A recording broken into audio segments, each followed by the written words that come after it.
Hey, Joy. Hello. All right, we are joined here. We have Natalie Chou. If you could raise your hand if you have a question, and I'll unmute you, and you can go ahead. Gavin. Hey, Natalie, congrats on the win. Obviously, you were coming off the bench the past two games, and today back in the starting lineup, you were able to score a season high. Did you have some added confidence being back in the starting lineup today?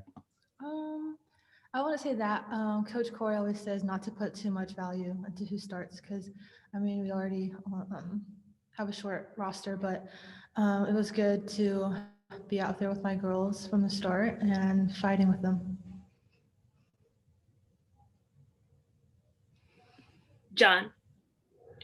Yeah, you guys held them under 40 points. You guys did that against UCSB, almost did it against USC. What are you guys seeing out there defensively that allows you guys to keep your opponents under low score? Yeah, so Coach Shannon did an amazing job on the scout against Cal, and we just really go with the game plan, and we really memorize and study their personnel and what they like to do. So we're most prepared when it comes to the games. And for me, it's just bringing energy, bringing passion plays and deflections for my team, and making plays, and just being aggressive, and always like consistent talk.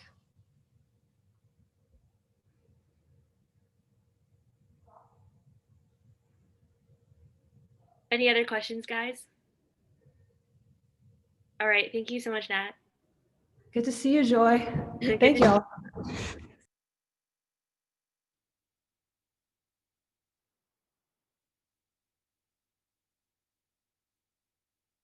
We'll have Emily next. She's coming shortly.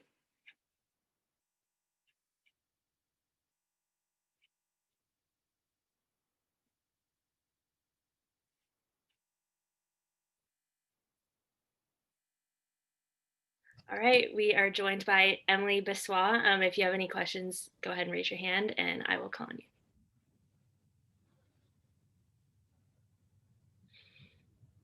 John, go ahead. Yeah, I asked this to Natalie too, but what are you guys seeing defensively out there? Again, you guys held your opponent to under 40 like you did against UCSB. So what's the game plan like holding teams under a certain amount of points like that? I think for us, one of the main things is just playing defense as a team. So being in the gaps, so that drives are pretty hard for guards, and also just communicating a lot. So if I'm on help side, then I will call, I got your driver, so that the person on the ball knows that she can pressure. So for us, team defense is a big deal. And I think that is what is really helping us, keeping teams under 40 or on a low score. So yeah.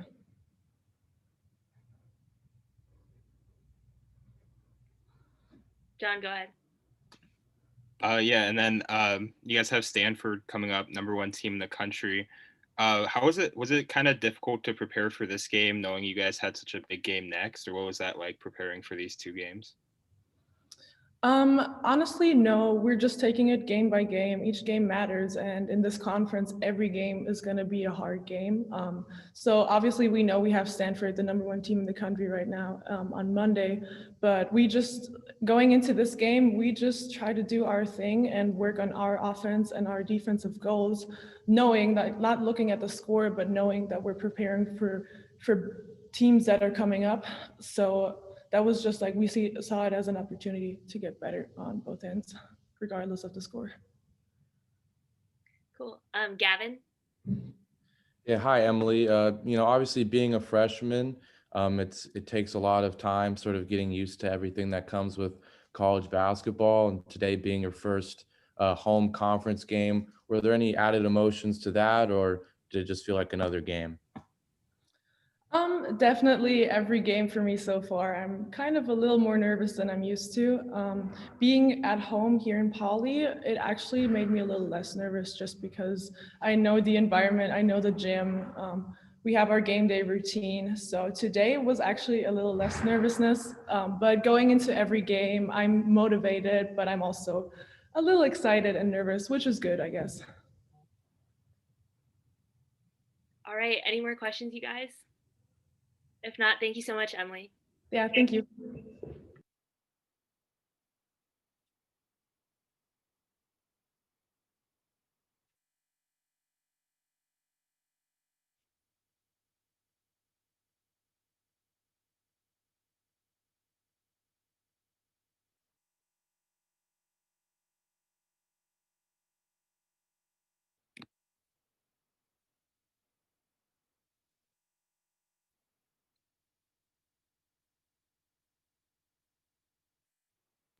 All right, we are joined by head coach Cori Close. If you have any questions, go ahead and raise your hand, and I will call on you. Sorry, Coach, would you like to begin with an opening statement? Sure, I'd be happy to. I think there's a lot of, like anything else, there's a lot of positives, and then there's also a lot of growing opportunities. And so, I think watching Emily respond in the second half and, really challenged her even at the beginning, and then to see her aggression level go up, really excited about that. Really excited about all the other ways that Natalie affected the game. She led us in passion plays again, just the way her stat line, the way she's influencing plays. So I really like some of those things, just not defensive rebounding the way we want to. We weren't even close on our percentages on that. So, there's just lots of things that I really challenge them that for Monday, it's going to take a different level of toughness and focus. And, are they willing to push themselves that way mentally in the next 48 hours? And that'll be the key. But, sort of a mixed bag. But I really credit Cal for the way that they keep competing and showing up. And those freshmen are growing like crazy. And I think Sharman's doing a heck of a job with them. Gavin? Yeah, so congrats on the win. Obviously, we saw Chantel not play at all today. Was there an injury involved in that, or why was she out? Yeah, she's been battling sort of her ankle. And so, we're not totally sure how long, she's going to be out. But yeah, I don't know the exact language for it, but it was an injury situation. John? Yeah, with Chantel out, Natalie stepped back into the starting lineup and played pretty well. Played well. So, do you think that the 2 games off the bench kind of helped regain her confidence a little bit? Because that's what you said you kind of wanted to do, or what's the deal with that? I hope so. I think that the reality for her is that the more she puts less pressure on her shot, the better she plays and the better she shoots.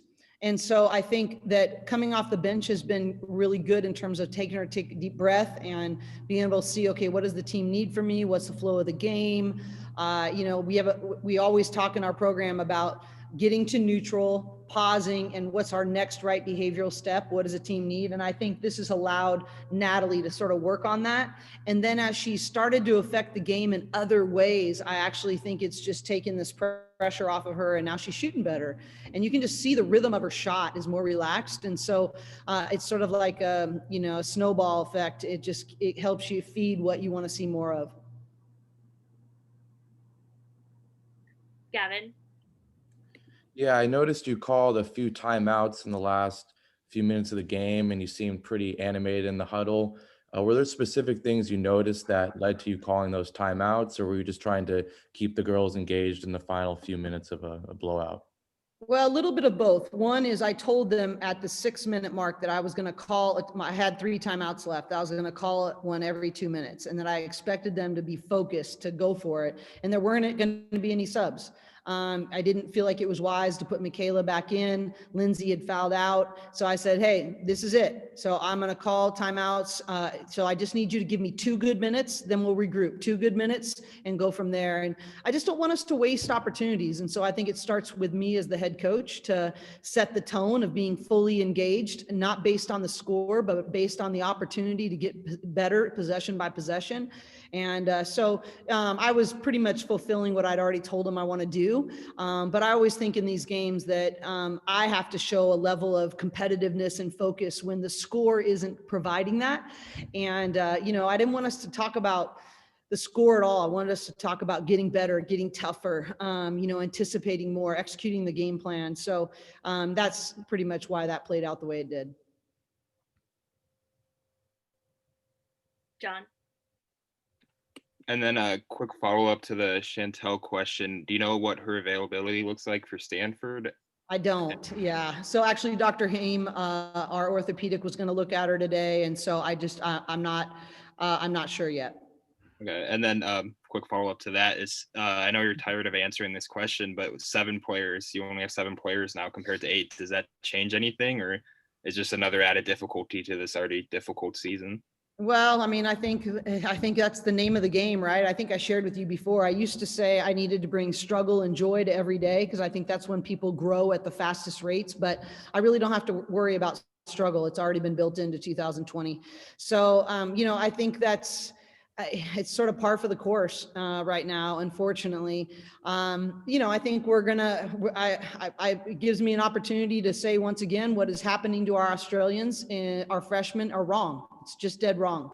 And I wish Homeland Security and ICE would do the right thing. I wish that even, President Trump has been very animated that he wants college athletes and college sports to go on, but we're not letting incoming internationals in when we let NBA players in, we let returning internationals in.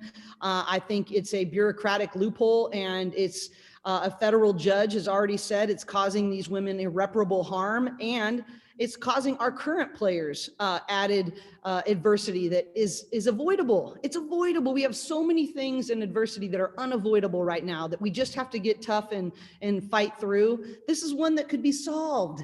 And so it's just, it makes me really bummed because we have two eligible, really highly talented women who want to be here that some bureaucratic guidance that is unfounded and wrong is keeping them away. So, it gets me pretty fired up because it could be fixed. It could be fixed really easily, and it's not. And 2 young women and 7 others in this case right now are being really harmed, and adults aren't doing their job, in my opinion.